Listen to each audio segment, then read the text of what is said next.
I'd like to introduce Ellen Gustafson, and it will be your moderator, and she will introduce the rest of the panel. Thank you.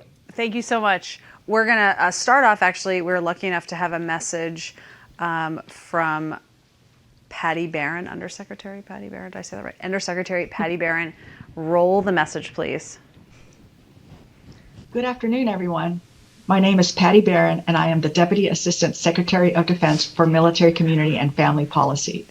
I'm so honored to be part of this elite summit to introduce a panel of experts doing great work to deal with complicated issues that affect the most important people in our lives, our family members. Unfortunately, in recent years, we've seen an increase in targeted violence against specific gatherings and groups of people. The Department of Defense is aggressively working to learn more about the people and factors behind these despicable acts. DoD is focused on eliminating extremism within the department and has recently updated relevant policies to address the issues across the force. Our Countering Extremist Activity Working Group is working across 4 lines of effort: military justice and policy, support and oversight of the Insider Threat Program, investigative processes and screening capability, and education and training in order to make progress. Congress has approved millions of dollars in recent years to be invested in the Countering Violent Extremism Grant Program. Those funds allow for more than 24 organizations to work toward bringing peace and preventing violence. These groups work at high levels, researching and exploring the ever-evolving tactics and reasons behind extremist violence. The Counter-Extremism Project and National Governors Association are just 2 groups that address extremist violence at the government level. Making sure our policies are updated to combat new challenges in extremism is critical to national defense.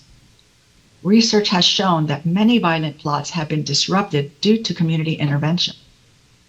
Some of them make the headlines, like this past June when 31 members of an extremist group were thwarted from unleashing violence on a pride event in Idaho. Members of this group were just minutes away from carrying out their plan, but were stopped by a concerned citizen who noticed a large gathering and alerted officials, stopping what could have been a very major loss of life and property. Our best hope for battling extremism is to merge our military community and our civilian population together in unified efforts to battle hate. Working together in these efforts, we will see great results. Some important groups work in anonymity to help make communities stronger by coming together and sharing information and resources. Heartland Democracy, for example, strengthens communities by teaching communities how to create events and programs that engage everyone in their region. They work to explore ways where we all can participate in creating strong families, resilient communities, and have common goals. Given Hour is a group designed specifically for veterans who have experienced violence and can use help in transitioning. With a focus on improving mental health and emotional well-being, Given Hour offers training, resources, and counseling on a variety of topics.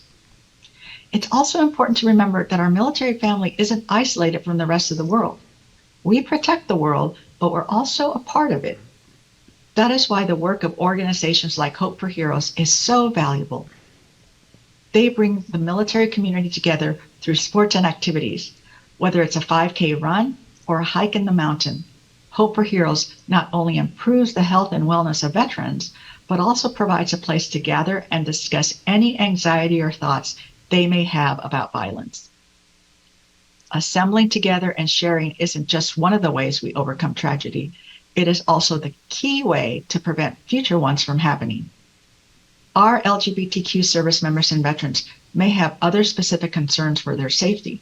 Organizations like the Modern Military Association of America have events and meetings that allow their 85,000 members to share and learn from each other, especially when discussing personal safety and situational awareness.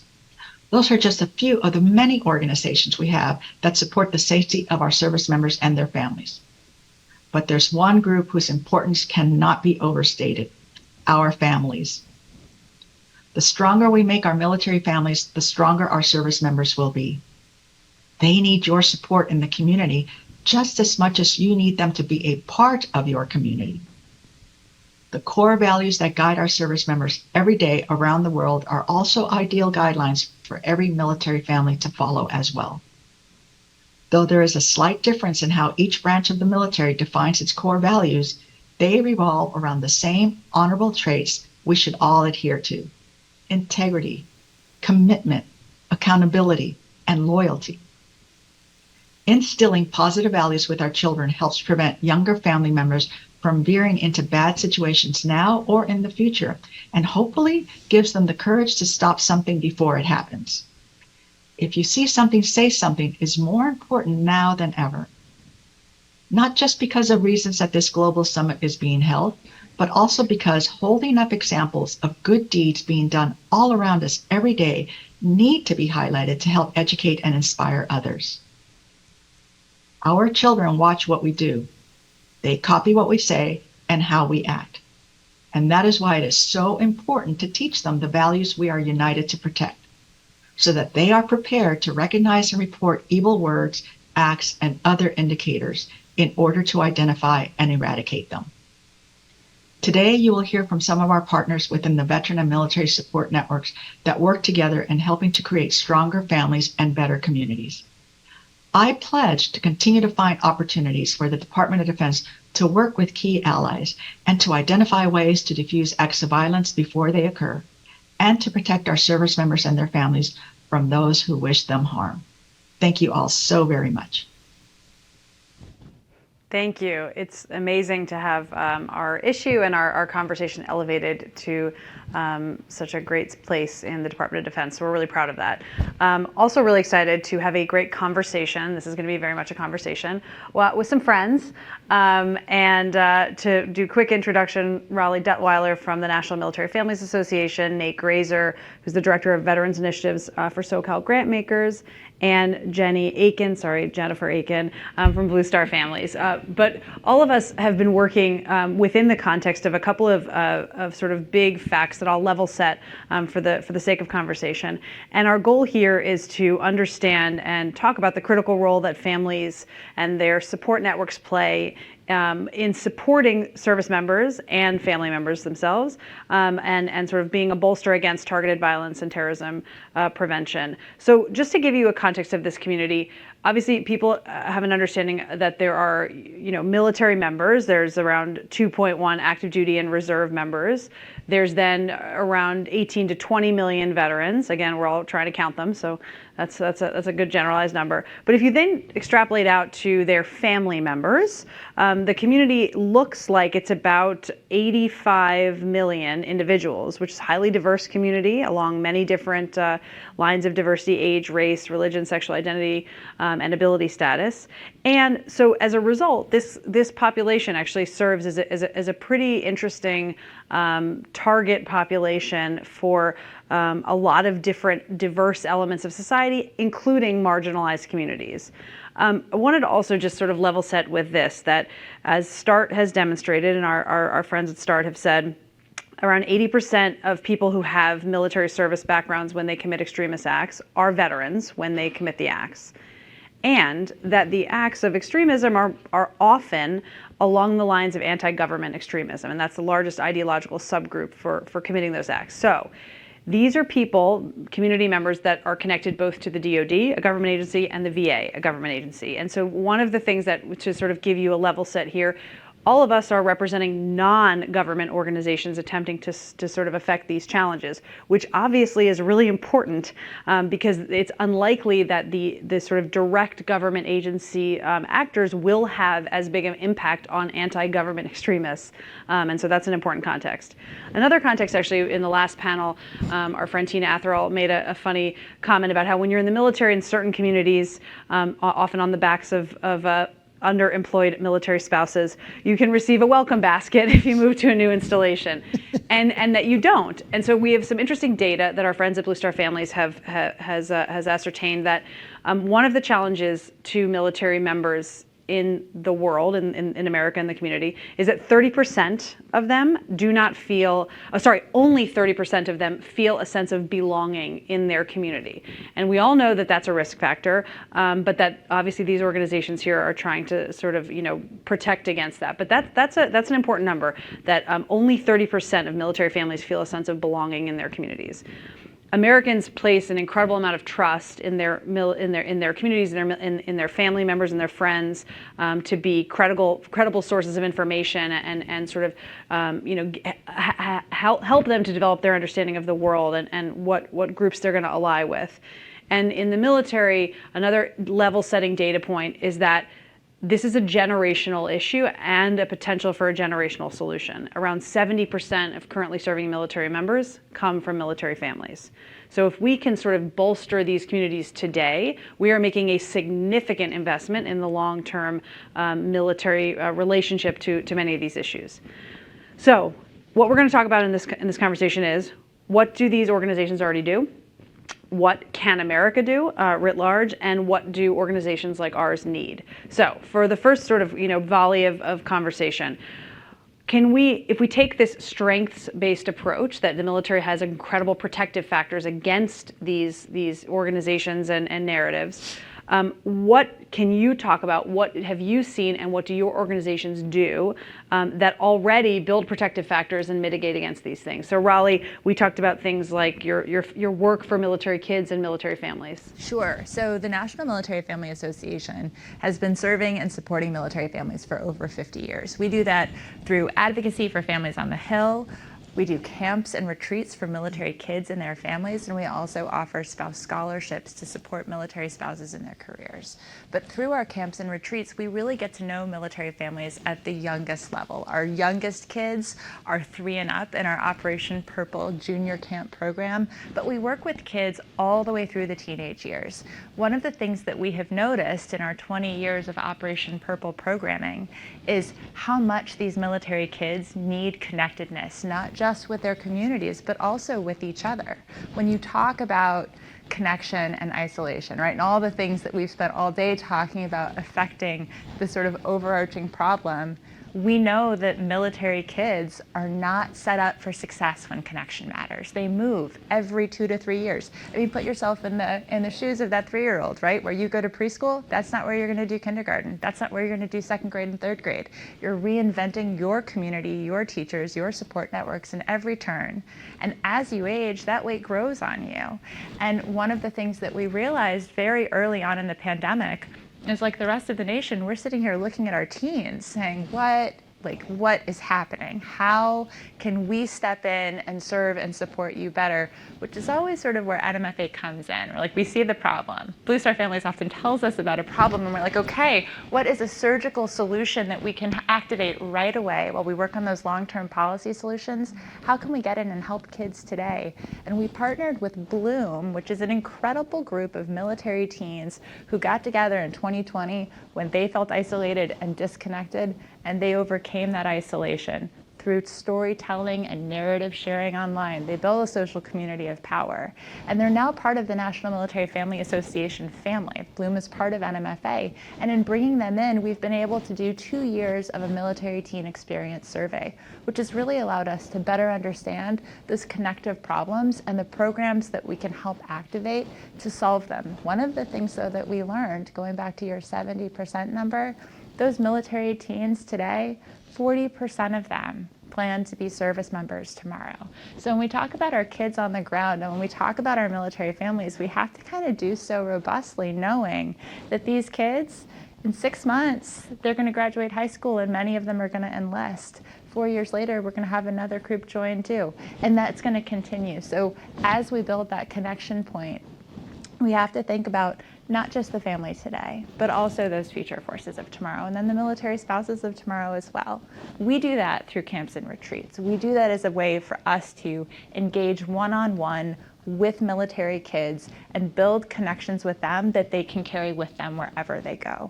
We are able to do that in person and also virtually. And we are thrilled to be able to continue that work. That's awesome. Thank you. Another interesting point that Nate brought up when we were talking about this issue is that people don't join the military for bad reasons. I mean, they really don't. Most people join the military for incredible reasons. And Nate, you have a good personal story about, people don't join the military just to be racist.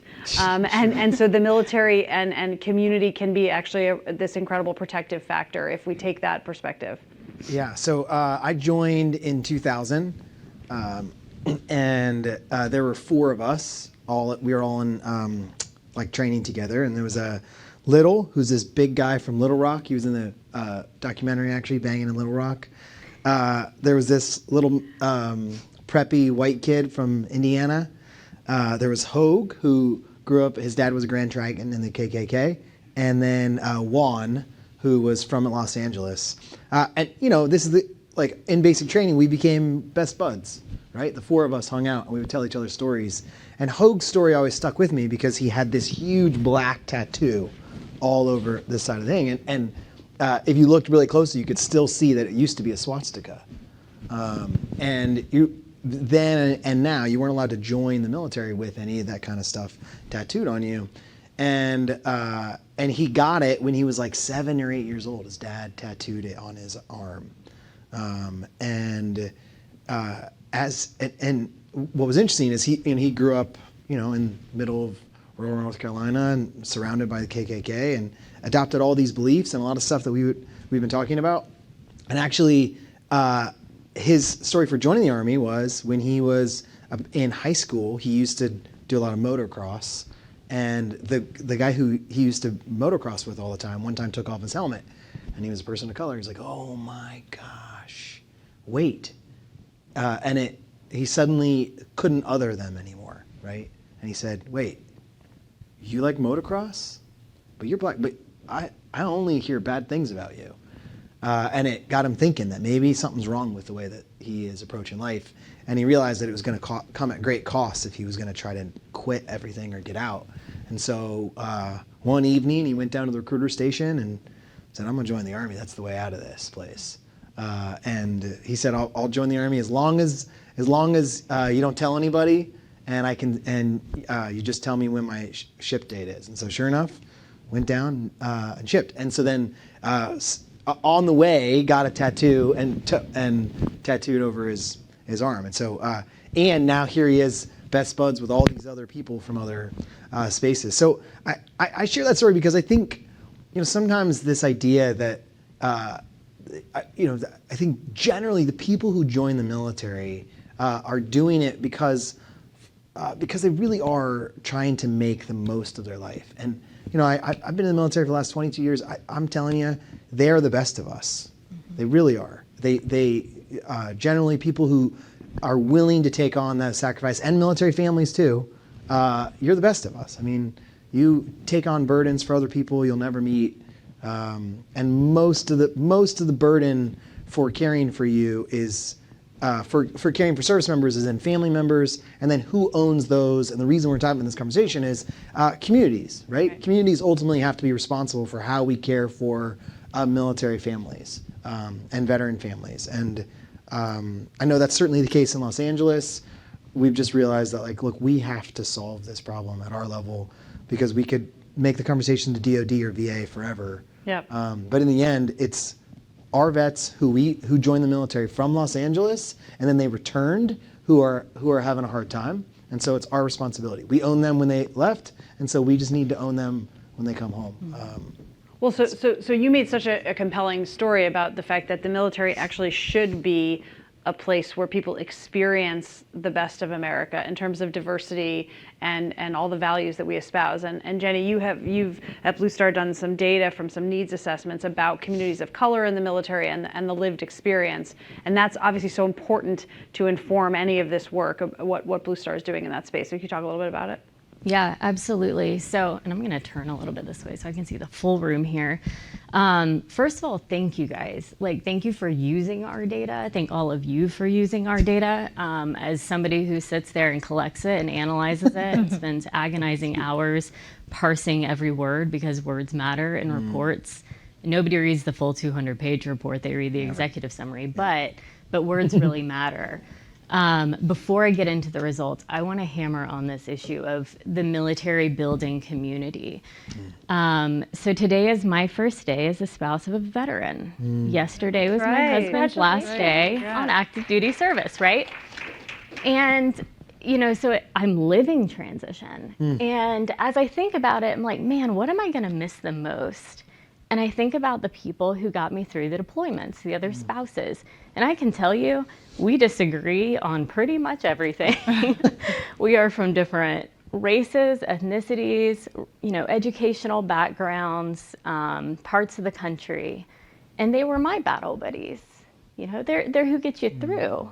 And so I think we lose that a lot when we talk about building community, is that we become very insular. I mean, if I look around this room, we're probably all military connected, and we need to be getting out into the other panels, probably integrating into them, but this is where we are now, so we'll do this. But that's where Blue Star Families comes into play. And so real quick, we are essentially a lifestyle organization, and that sounds like it minimizes things, but it really doesn't. We are here for you and your military family at every stage of your military life. We run the Military Family Lifestyle Organization, and lifestyle survey, and it's very intentional because it has to travel with you. And a big piece of that is really integrating into communities. So we found real early on this social isolation issue. We were some of the first to really flag it and the maleffects it was having on families. We talked about belonging. We talked about connectedness in communities. And what we did is we built chapters, connected communities, to really increase and focus on a sense of belonging. We are all about belonging. That is why we are here. And it's why we did our first ever needs assessment of military families of color. Everybody had done research on service members, on veterans. Nobody had ever asked about spouses and their experiences, kids and their experiences, and how it tied to military readiness. And so just one example of something that we found and why this matters.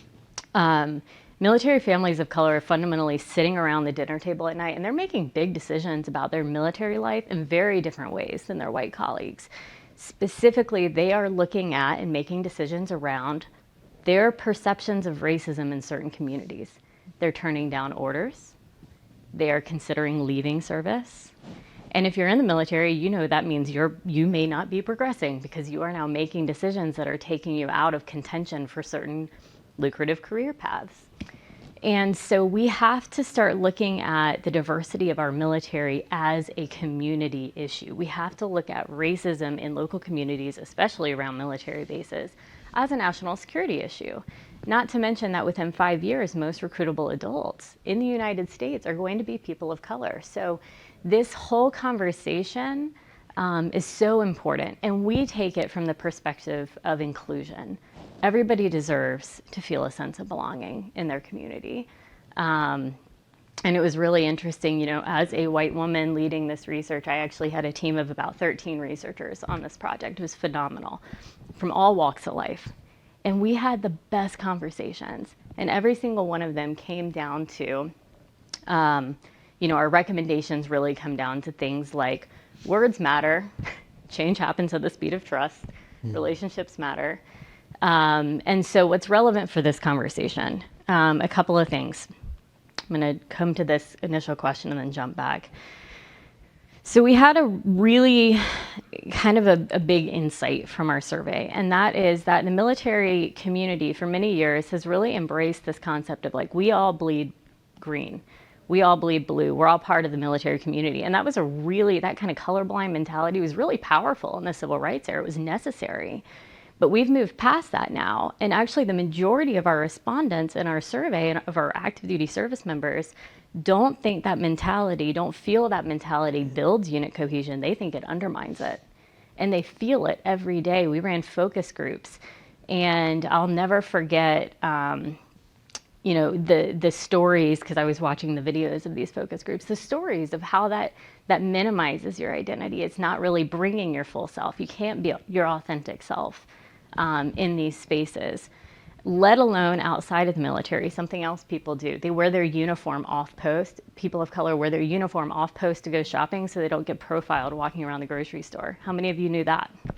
You know, there are little subtle things that military families of color do that we can learn from. So what can we learn from that? We should eliminate this colorblind mentality language from training, from our organizations, from how we approach it. We should see it and talk about it, and it's okay.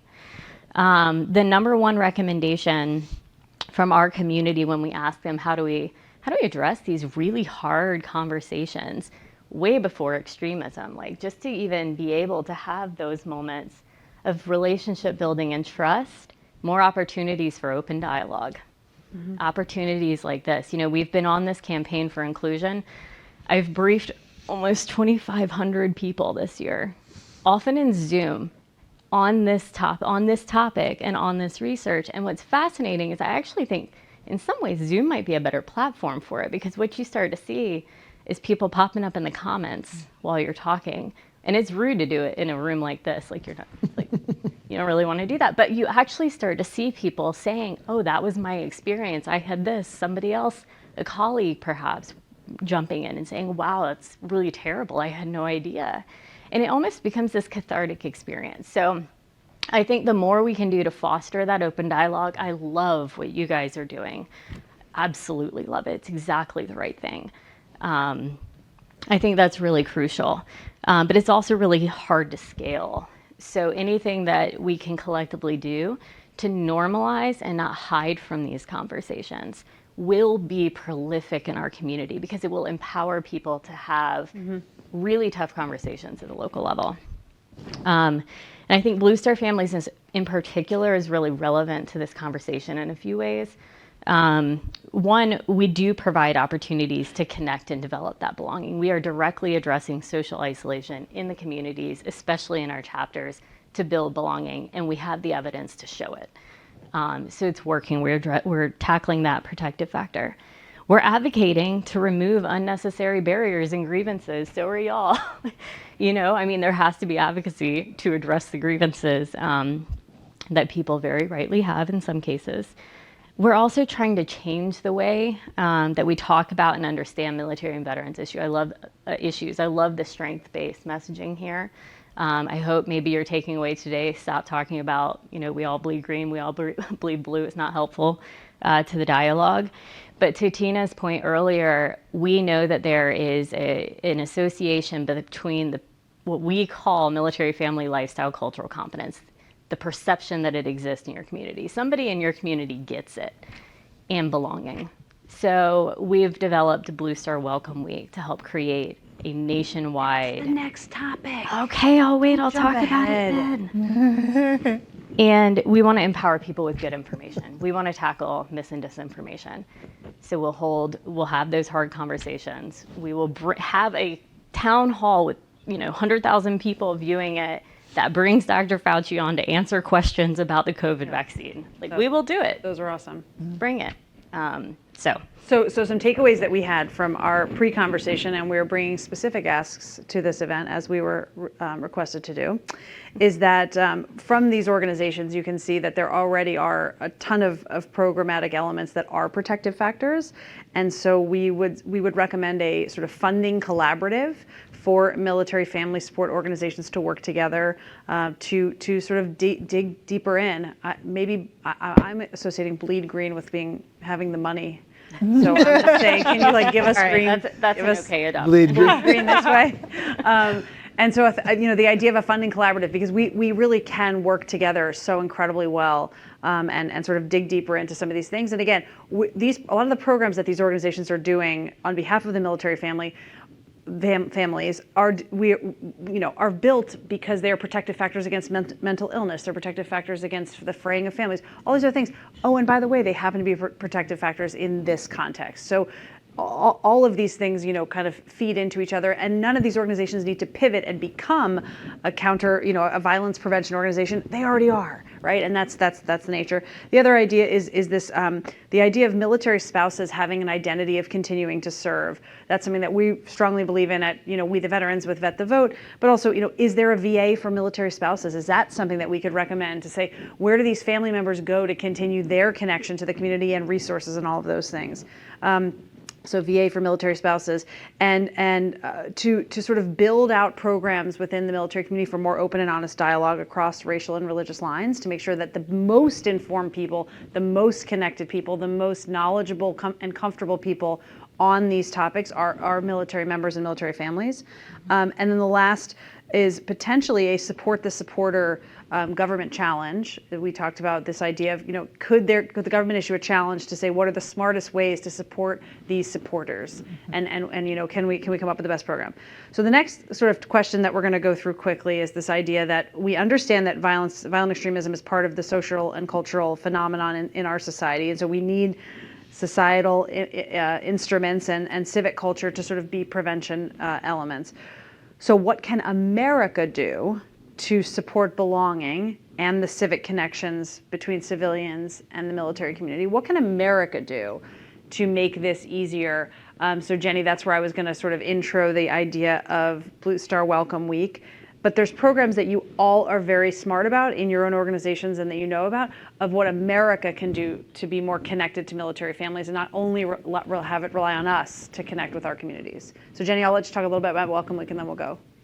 Yeah, so Blue Star Welcome Week is a nationwide effort. It starts this Sunday, actually. So please go to bluestarwelcomeweek.org and learn more. But the idea is that we want this to become a nationwide opportunity for communities to welcome the 600,000 military connected families who move every year, whether they're moving from base to base or transitioning out of service, and create a moment of welcome. Why does that matter? Psychologically, your first connection is how you set the stage for what your experience is going to be like in a military community. So your early experiences are important. But we also have discovered through our research and experience with our programs that developing belonging takes time. Most of the time it's about 4 years. Well, when you're moving every 2 to 3 years, that's a problem. And our programs help, they shorten that time, but we really need to shorten it, like down to like 6 months would be great. And Welcome Week helps with that. And it helps with it because, you know how I mentioned if you feel like people in your community get your life, then you start to develop this sense of belonging. Well, that's what Welcome Week does. Because your early experiences are, oh, my school is posting all this information to welcome military kids. Wow, these employers have signs out. Man, my governor issued a proclamation. And you're starting these early experiences. In fact, the whole state of Virginia is participating in Welcome Week this year. Their libraries, their school systems, their chambers of commerce. It's phenomenal. I'm really excited to see the data in Virginia coming out of the evaluation this year. But it's so easy. Anybody can do it. You can welcome your neighbors. You can sign a welcome card. You can get involved. We have almost every state this year, the governor has issued a proclamation. Not every state, because we don't have people to actually apply for it in every state. But it's easy. It is a low lift, low cost intervention that works. And so please partner with us and get involved. Thank you. Yeah. I was going to say, I think there's an old Celtic proverb that says, if you want community, stay put, right? And I think there's something profound about this idea that even more than just Welcome Week is great, but it's this idea that a community is responsible for the people coming in, for the people who serve in their, in your area, and it's sort of like you own your space. And I'm just thinking one thing I would even add to that is that one thing America can do actually is, I think Tina mentioned this in a previous panel, but most people don't know anyone who serves in the military, right? We're like less than half of 1%. We are a very small group of people who not only currently serve, but then generally most of our veteran population is aging, and in the next year, our population is going to be smaller. And so people, that functionally means knows the impacts of service, and so we're left to get a lot of the narratives from TV or Brad Pitt, whoever's the latest vet.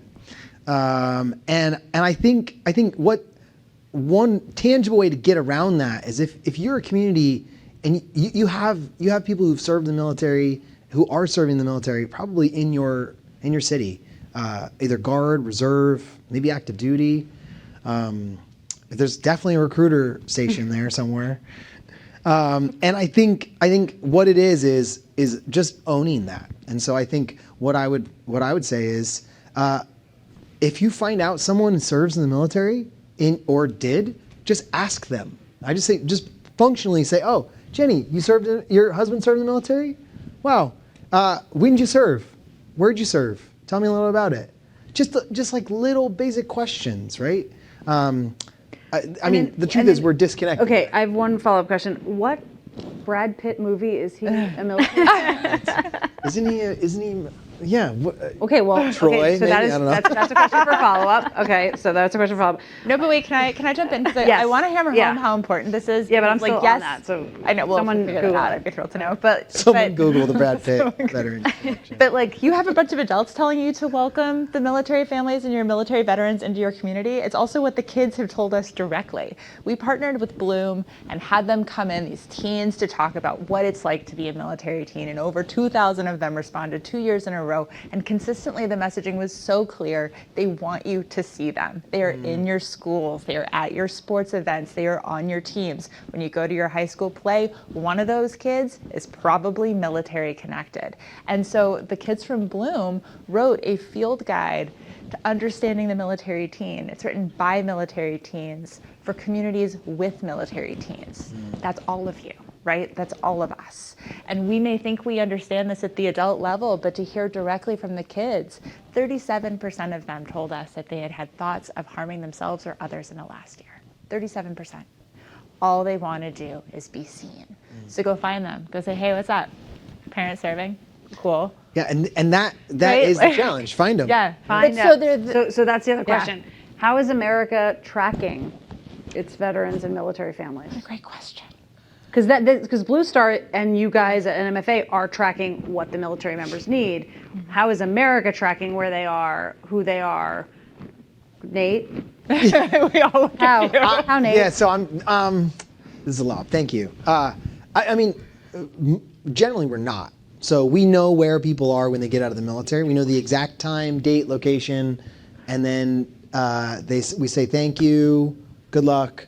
It's actually more like a skydiving. I don't know if you've ever been skydiving. That's what it's basically like. Hey, here's everything you need. Good luck. You know, I mean, that's how it feels. And then they're like, all right, I got it. I think I got everything. I mean, they're not automatically enrolled in the VA. There's no automatic processes. You get in, and for most part, you have to navigate everything on your own. And functionally, that means you navigate everything via Google or asking your friends and family, and many of which have no idea, right? I just met with a vet who came to Los Angeles about a year ago, and he's like, man, it's hard.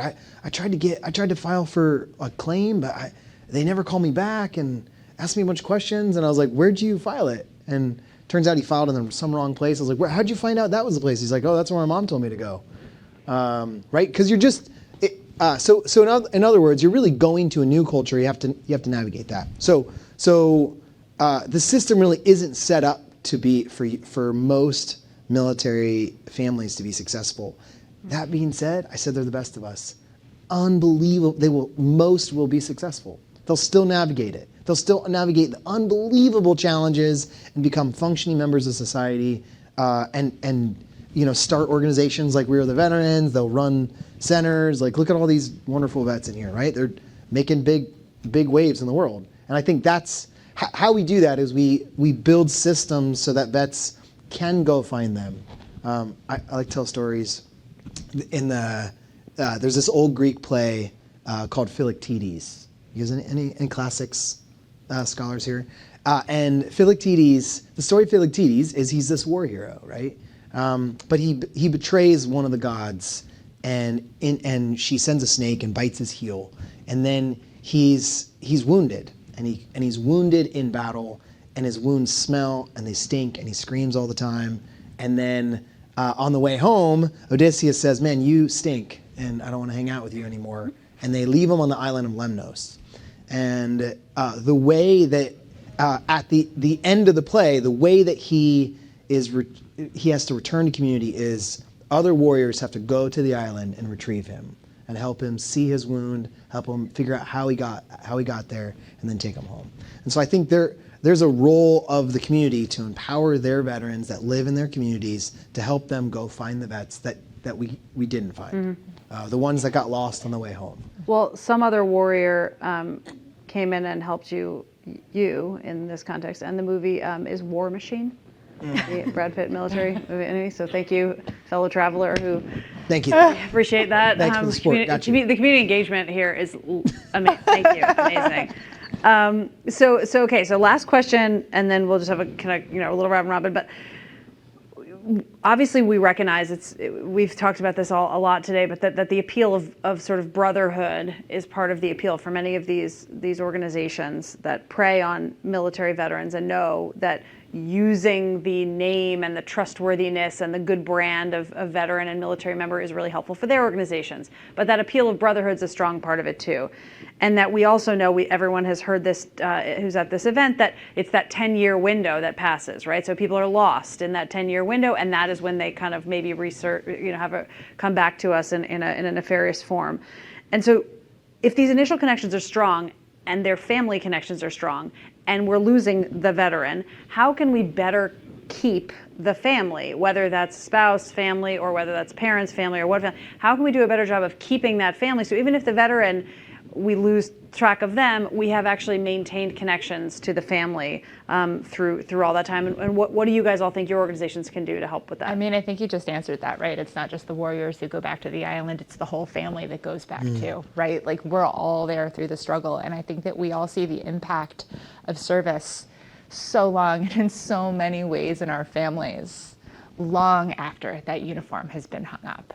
And I think that as we continue to stay connected, like that's the only hope. I don't know about you guys, but I feel like one of the things that, I am a diehard believer in the power of social media to do good. And I know that's a really unpopular belief. But for military families in particular, it's how we've been staying in touch with our cousins and aunts and sisters and best friends from high school and our little brothers and all of the people in our communities at home. We stay connected to them through social media, no matter where the military takes us, no matter how many Thanksgivings we miss. When the pandemic started, my kids already knew how to do Zoom birthday parties. They already knew how to celebrate Thanksgiving remotely with people. So carrying that forward after we leave service is a really easy thing from the family perspective, because it's the culture that we have built. It's something that we can take with us wherever we go. When we talk about that connection and moving every 2 to 3 years, I know that I'm still going to be friends with you, in 4 years, no matter where we are. And I have friends from 10, 12 years ago who have come back in my military life, but whose kids I know intimately just because of Instagram. And I think that leveraging those digital engagements is a wonderful opportunity for us to keep the family and thereby also keep the veteran. But I think then we have to do something really mindful and powerful at the same time, is we have to talk about our civic engagement there. I think we have to talk about voting. I think we have to talk about all the ways we continue to serve our nation, because if 40% of those military teens plan to serve, 60% don't, right? We need to celebrate all the ways they still serve America, even if they're not wearing a uniform. I don't wear a uniform, but I really love America, and I've tried to find ways that I can serve it, and I know I try to support that in my kids. We have to take that with us, and we have to be able to keep those bonds strong. Can I jump in? Yep. So I think another piece of it, and we are trying to do this too. So I can say, Blue Star Families is doing this, and I think it's a good practice that everybody else should adopt, is if you get military families to become part of your organization while they're still on active duty and you do a good job, they don't want to leave after they transition. So, I was just talking with our CEO, Kathy, a couple of weeks ago about, we really need to think about this concept of Blue Star Families for life, because we're kind of branded to be currently serving, but we have a ton of veterans in our membership because they don't want to leave, and families of veterans, and we want to have them there. They're part of us. But that doesn't mean that all of our programming automatically retooled to support them. It had to be an intentional looking at our membership records, realizing what was happening, and taking steps to make sure that veterans continued to feel included in our programs. And the same thing on the veteran side too, because I can tell you I've gone to veteran service organization things, and as a spouse and as an active duty person, it's like a no-go.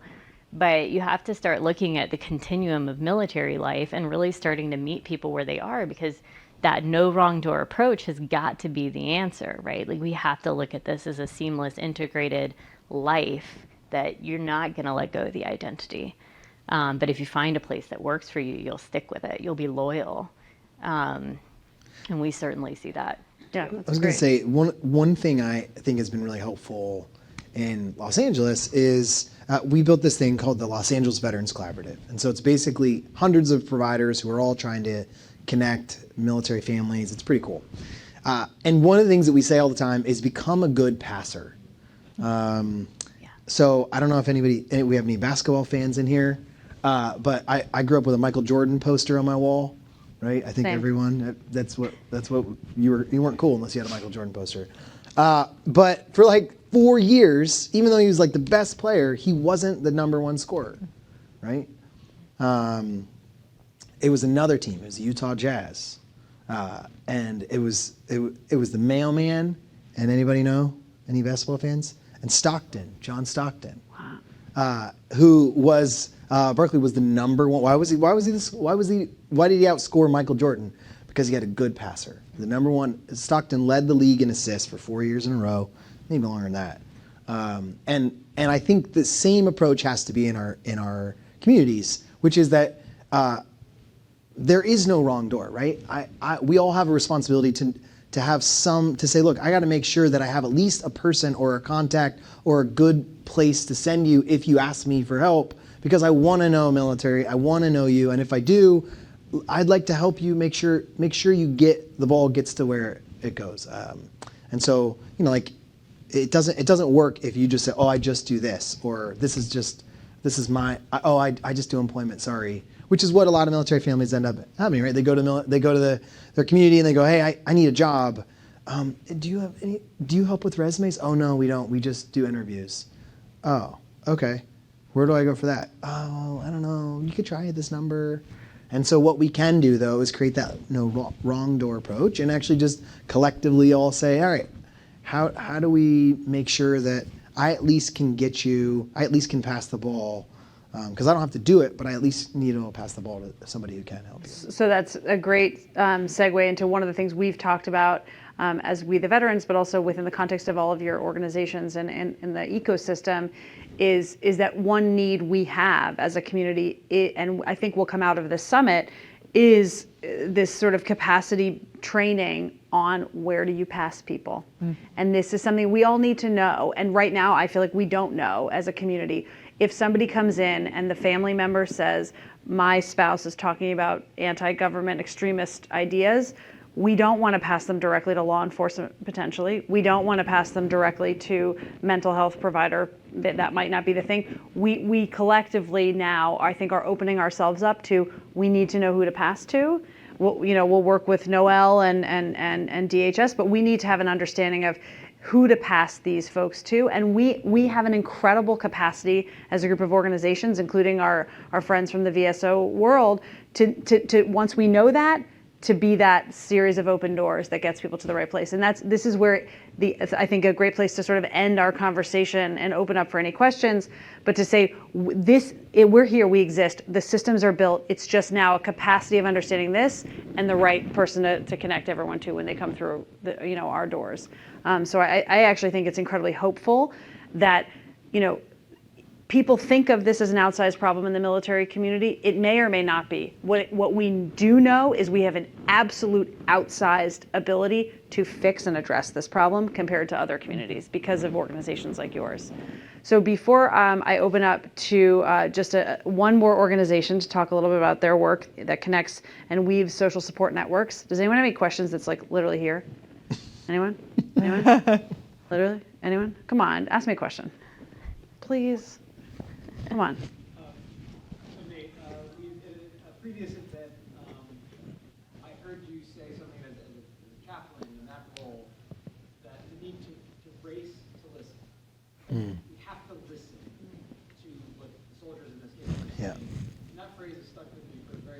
to listen, because it's like an urgency, there's like an emotion, a desire here. But we've also heard, like, for families who doesn't listen to surveys, they're racing to listen. If they want to hear from multiple families, your Raleigh, your campus and outreach. National Military Family Association. We can just all say it like 10 times over. The events that you run with Listen to You, it's really important.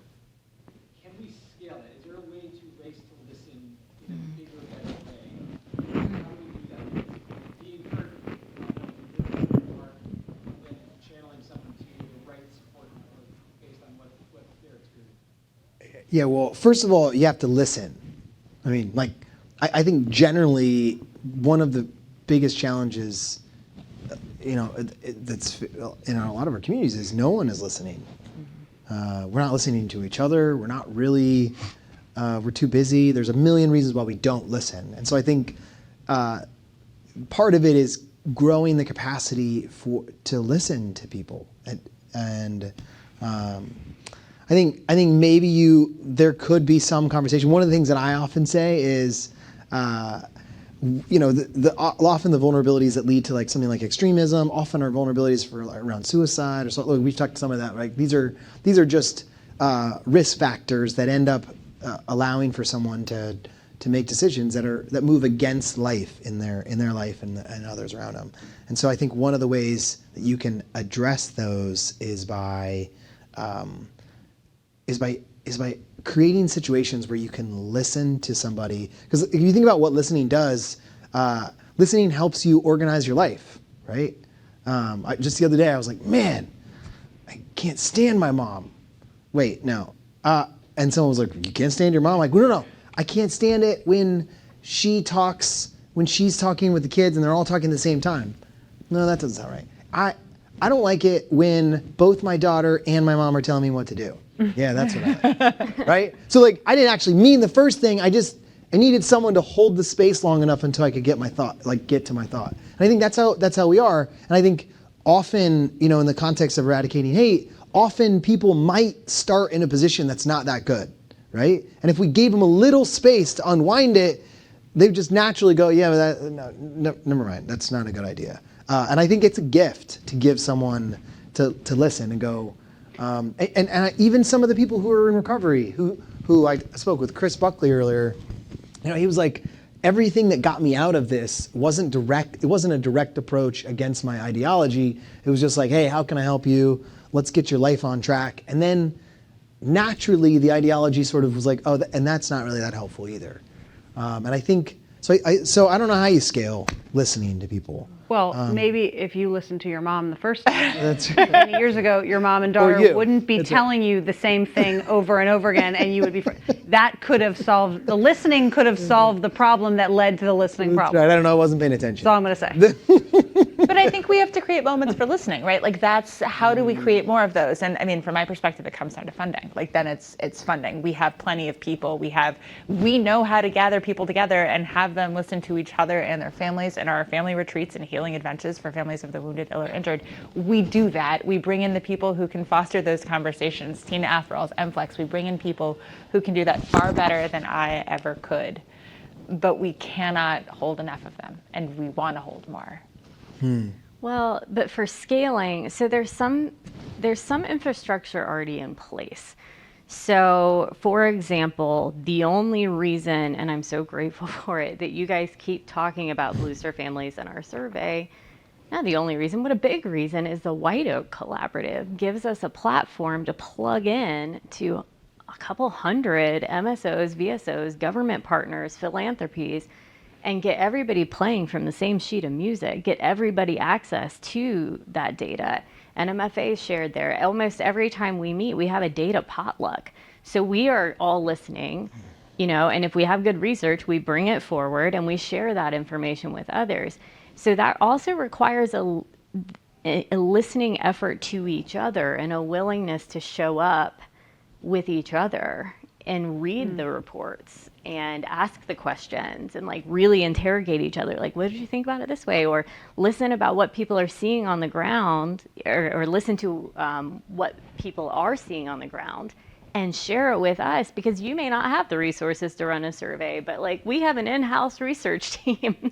We can put those topics into the survey because you need it, like you guys did with the Family Building Coalition. Yeah, and so I will say, to make sure we have some time, we're really grateful as an organization that so many of our MSO and VSO partners have listened to us and have heard that this issue is really important and listened so deeply that they came here and shared a stage.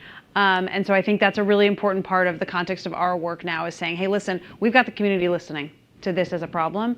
Now it's time, what are we going to do? And I think, between now and the summit next year, what we would like to come back with is we got everyone's ears, we got everyone's actions, and here's what we're going to come back with. But we have one more final presentation from our friends. Rick and Dawn, can you come tell us a little bit, one more time, make sure I want everyone to make sure they've heard about this, but yet another peer support program starting in an incredibly important early time in people's military careers to inoculate people against what can become very dangerous thoughts. But you have developed a solution, and I just want you to, if you have 3 minutes to tell us about the incredible work that you're doing. Okay, 3 minutes.